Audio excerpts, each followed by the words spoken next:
Sanibona, ngaphambi singene kwivideo namuhla, ngithi angithathe lethuba ngibonge i-support nothando nesikhombise lona lingaphezu kokucabanga kwethu.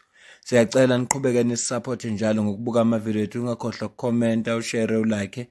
Siyafisa ukuzwa umbono wakho. Sicela ke singene kwivideo namuhla. If you think Zuma has come through like a tornado, he's going to come through in 2026 like a tsunami. Zuma is working day and night. Now, people that hate Zuma don't want to hear this, but we must be realistic about it. Zuma is bringing in, whether you call them state capture guys, whether you call them criminals, he's bringing people in with a following. And that's what politics is about. It's about the following. And Zuma is pulling everyone in here, the coup. To bring in Floyd Shivambu, that brains.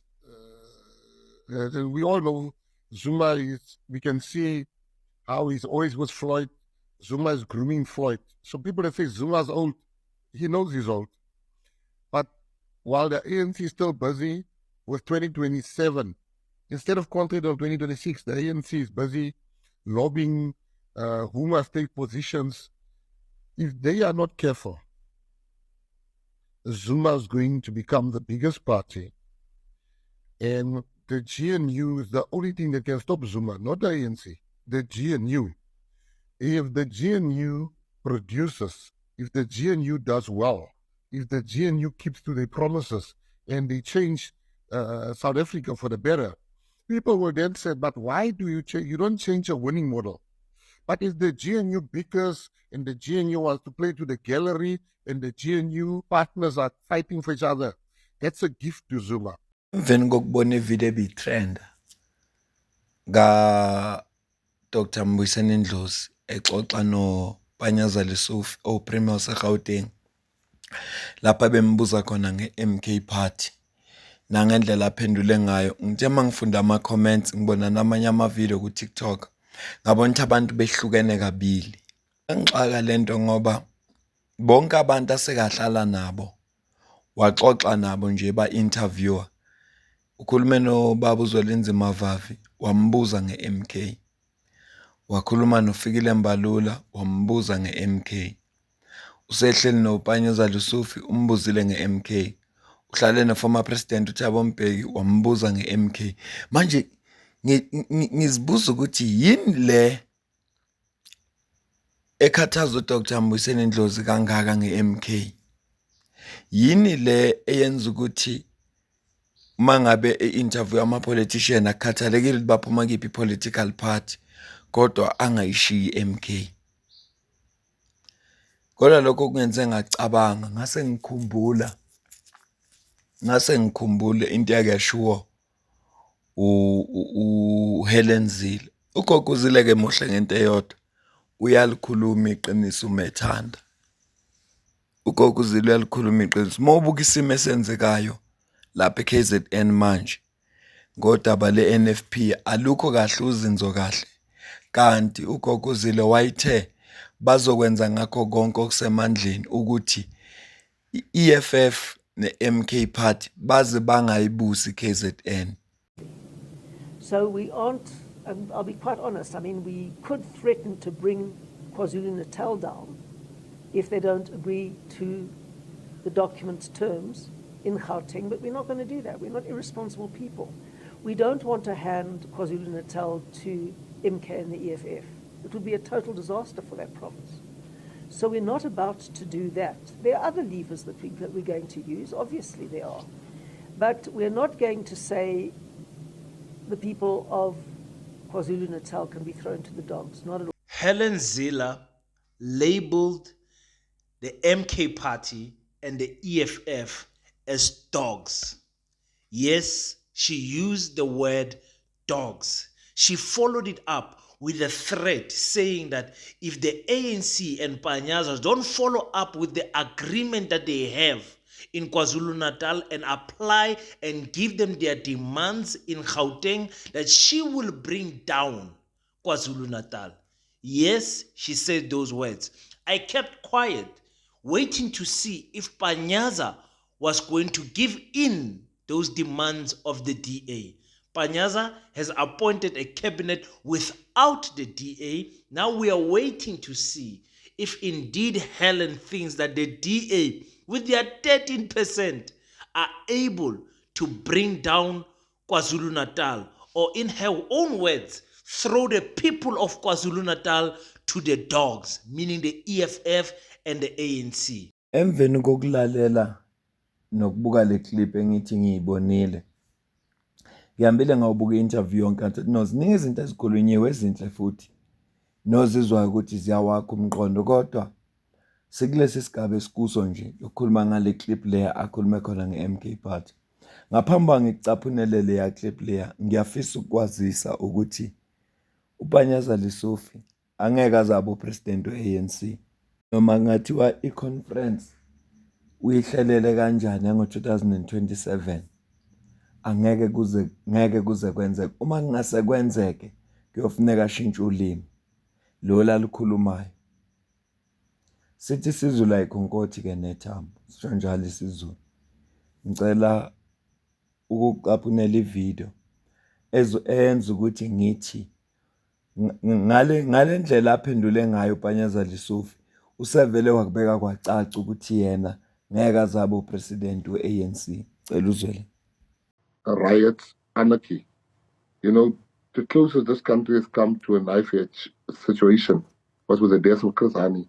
I think we're right back there. What And people are information are you privy to, Gayton? Can you share some of that with us? Yeah, I can share with you because people are, business needs to stay out of these talks. Business has been dominating these talks. Business has been wanting their agenda to be pushed in these talks. Business has been relentless in marrying, in arranging this forced marriage between the D and the ANC. None of them really want it. Believe me when I tell you, I speak to people in the D, I speak to people in the ANC, but business is putting its foot down and say, you will marry, but they don't understand the repercussions. What they are busy doing, there's two things. The soft repercussion is that they are making Jacob Zuma the most powerful man in this country again, because I can tell you 25% of the ANC to 30% will leave instantly and they'll go to MK. And that's for him, for Jacob Zuma, that's the best situation for the D and ANC to get together. The worst situation for this country, the worst one, is that you cannot do what they're doing. The islands 45%, which is still being disputed by the very same 45%. They say that we were more. They're trying to put a coalition that excludes Jacob Zuma. Business needs to leave this obsession to see Jacob Zuma hang from a tree. Make peace that the people love Jacob Zuma despite all the efforts that has been done. Let's move on. Let's put the country first. Stay out of this thing where you want to arrange anything. So for business, the country can go to hell as long as Jacob Zuma is not part of it. And people are so scared to talk about it. Political parties can see it. They say it behind closed doors because they can't say it like I'm saying it because they get funded by these people. I don't get funded by these people. So I'm saying to you that we need to be very smart. We need to have cool heads. UGayton uyasichazela la ukuthi umshado khona phakathi kwe-ANC ne-DA abawuthandi kodwa baphoqwa ibhizinisi. Ingakho ngithe isiZulu sithi ayikhonkoti nethambo. Ibhizinisi njengoba kuyiyo abafandayo, ibona balawulayo. Singakufakazela lokhu, sizokhumbula ukuthi ngonyaka ophelile uMinister Enoch Godongane mayifuna ukukhuphula iVAT ngo-2%. I-DA iphikisana nalokho. Wazofaka iproposal esibili ukuthi iVAT izokhupha ngo-0.5 ngonyaka ophelile bese ngalonyaka ikhuphe ngo-0.5 okusho ukuthi izokhupha ngo-1%. Yaqhubeka i-DA yaphikisana nalokho yaze yavota against i-fiscal framework. Lokho kwadala ukuthi wonke umuntu abone ukuthi izokwehlukana i-GNU. uJohn Steenhuisen wenza i-media briefing kuyisonto, wathi uthola i-letter from ibhizinisi ebithi kuye abangalenzi iphutha lokuthi baphume ku-GNU. No-President Cyril Ramaphosa naye wavuma ukuthi uyitholile i-letter kodwa wazenza i-steering, wathi we won't be dictated by ibhizinisi. we won't be dictated by business. Ngeke sitshele ukuthi senzeni. I-Newsroom Africa yafonela i-business, Black Business Forum or Black Business Council, angisakhumbuli kahle. Basho nabathi no, siyithumelile vele amaletha, sabathumelela bobabili. Wathiwa beyithini letha, waphendula kahle lo owayekhulumela ibhizinisi wathi cha, iletha siyithumele but i-content ekuyiletha was meant for uJohn Stenizen no-President Ramaphosa. Uma u-Chief Whip we-ANC ekhuluma noClement Manyathela kwi-Face the Nation, kukhona nogogo uZille ebuza lo uClement Manyathela ukuthi so kahle njenge-ANC nizayikhipha na i-DA kwi-GNU. Yathi ANC i-DA ifuneka iziphumele yona. Ugogo uZille wathi we going nowhere. I-ANC iyazi ukuthi uma ngase kuphume thina this country economy will collapse. Washo ugogo uZille on national television ukuthi economy will collapse. Ngicela futhi ukukukhumbuza ukuthi wake wathini ngelinye la. What is the other option? But the other option is governing from the opposition benches again. Well, you don't govern from the opposition benches. That's the Playing a problem. role there. You can't make things happen from the opposition benches. And the truth is that our biggest election promise to the voters is that we would keep out what we then called the Doomsday Coalition, the anti-constitutionalists. We said, we promised you we will keep out the people who are set on destroying our constitution. Jacob Zuma campaigned against the constitution. He wanted to get rid of the power of judges and all of that sort of thing. Julius Malema was also campaigning against the constitution. So we said to our voters, we will keep out the Doomsday Coalition, ANC, EFF, MK. Helen, And it's very significant that the ANC sent their brightest and their best, a really excellent negotiating team, to negotiate with us. And we all had South Africa's interests up front, and we actually got on very well, and we could speak about how we create the South Africa envisaged in 1994 under the Constitution. but it doesn't. Mhlambe le South Africa esiphila kuyo manje yile ababefisa ukuyibona kusuka ngo-1994. Maybe zonke lezi zinto ezenzekala yiyo phela ngoba bakwi-government manje. And asiziboni izinto ugogo uZille akhuluma ngazo ukuthi if bekwi-government bazokwenza izinto zenzeke. Ngikhuluma nawe nje abantu abanamanzi. Gebengu bonyukile bebukhona vele kodwa abantu abanawo amanzi.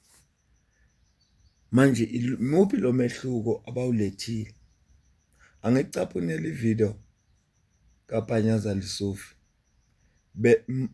Mawusukuthatha zonke le nkulumo lezi, inkulumo kagogo uZille, inkulumo kaGayton Mackenzie, uzosiza isizathu esenza ukuthi ngithi ngale mpendulo kaPanyaza Lesufi usevele wakubeka ngokucacile ukuthi yena ngeke azabe upresident we-ANC.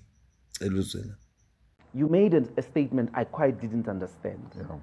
That of the parties that you mentioned that belong to the liberation tradition. There's a reason why you didn't include, for instance, IFP. Yeah. Because you don't consider it to be part It has never of been a that liberation tradition. movement, yes. Okay. You see, I'm not sure why you would include Umkhonto weSizwe there. Membership. Party. Because ideologically, Umkhonto weSizwe Party is looking for parliamentary supremacy. That's not in keeping with the traditions of the liberation. Umkhonto weSizwe Party has also aligned itself with forces in the African continent, in Morocco, that are opposed to a basic principle of self-determination, which is actually the principle that brings the ANC into being.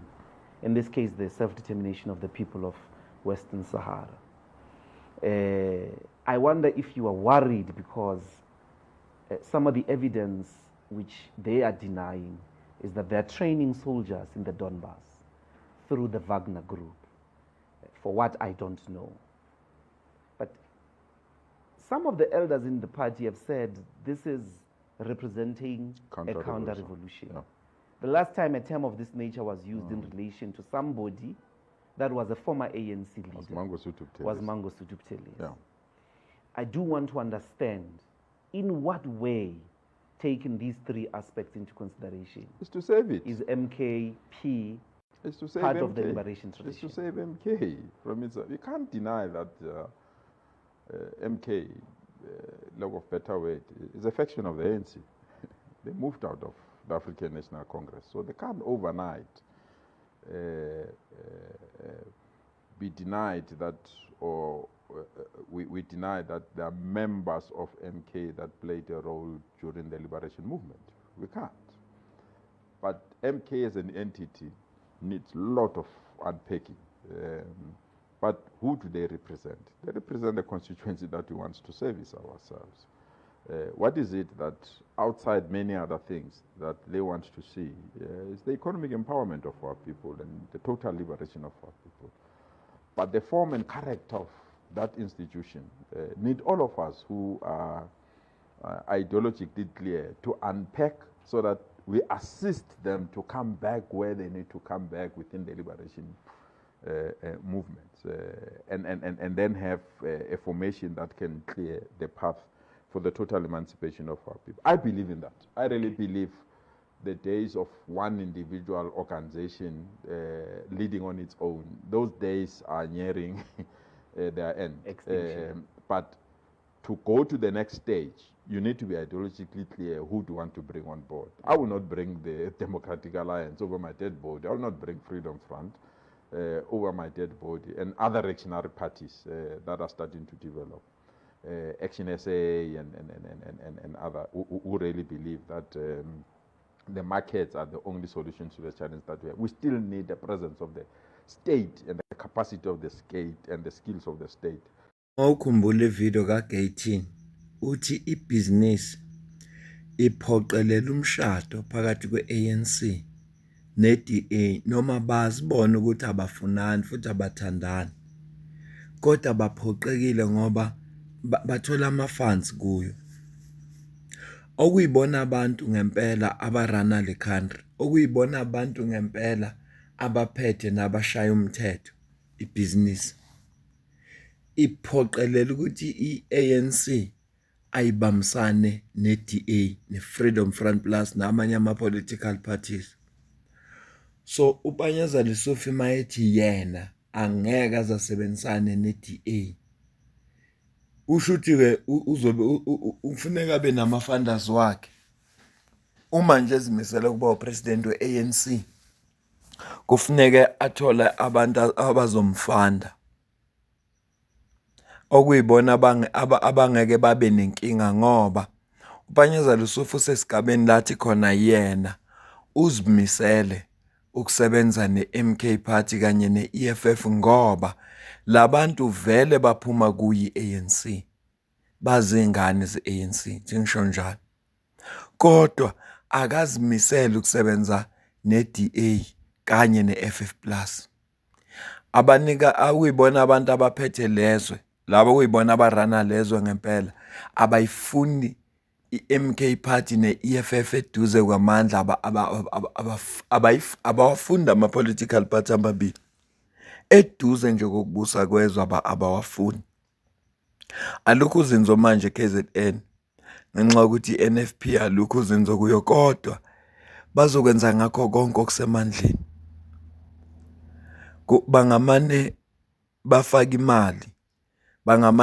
imali, mhlambe kumamembe e-MK Party asephalamende esishayamithetho saKwaZulu Natal ukuze kungenzeki lento abafuna ukuyenza ngoba angeke baze bavume. Uthe ugoguzile ngeke banikele abantu base-KZN kwizinja ngoba i-IFP ne-MK mabengahlangani bangaba ne-majority, kodwa ngeke ngoba i-IFP ingxenye ye-GNU, i-GNU le ehlanganiswe ibhizinisi, ayihlanganisiwe ngoba kubukela ikusasa le-South Africa, kubekwa abantu base-South Africa phambili. Is the interest of ibhizinisi, not abantu base-South Africa. So le statement eshiwo ugoguzile asikho ukuthi no babeka abantu base-South Africa phambili, babuka ukuthi yini into ezosebenzela abantu base-South Africa. Babuka into ukuthi yini ezokwenza ukuthi imali iqhubeke ingene emaphaketheni abo. Ngishilo ekuqaleni ngathi ayikhonkoti nethambo. Sibambe le video. Cela ukuze ukuphala kwakho la comment section ngizowena ukuthi ubona kanjani.